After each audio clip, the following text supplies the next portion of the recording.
I remembered you saying a couple of years ago, you made a statement, I've never actually forgotten it.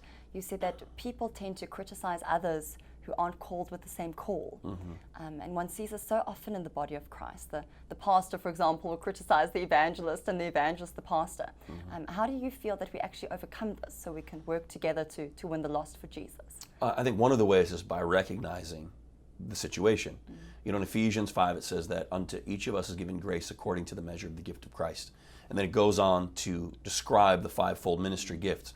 And it says that these gifts were given when Jesus ascended and led captivity captive.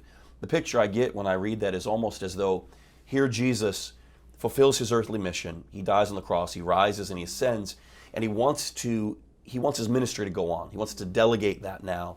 But he doesn't want to just give it into the hands of one person. And so what he does is he takes that ministry, he divides it up into 20% the apostle, 20% prophet, evangelist, pastor, teacher, and he gives those pieces to 5 different groups of people. And what he's doing is he's actually forcing them to work together if they want to have the fullness of his ministry. Because unity, I mean the very word body, when we talk about the body of Christ, the very word insinuates unity. Because what good is a limb or a body part that's on its own? It needs the other body parts in order to function. And that's what we are, is we are the body of Christ. We're all different. We all have different functions and different roles.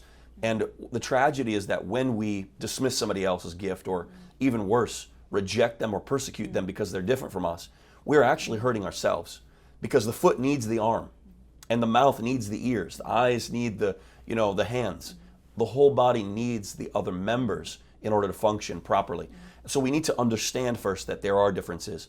And rather than begrudging or being jealous or criticizing or persecuting others, we need to honor them, and we need to desire that their gifts become a part of our lives. So Paul says that, he says, you have become partakers of my grace. Now, it's an amazing thought that you can partake of somebody else's grace. But you're able to do that when you tap into their gift, because remember, the grace comes with the gift. That's what it said in Ephesians 5, that unto every one of us is given grace according to the measure of the gift.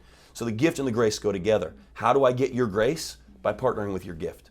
And that's what we need to learn to do in the body of Christ. And if we ever do, this is why the devil fights against it so hard. He knows that if we ever get together, we'll change the world.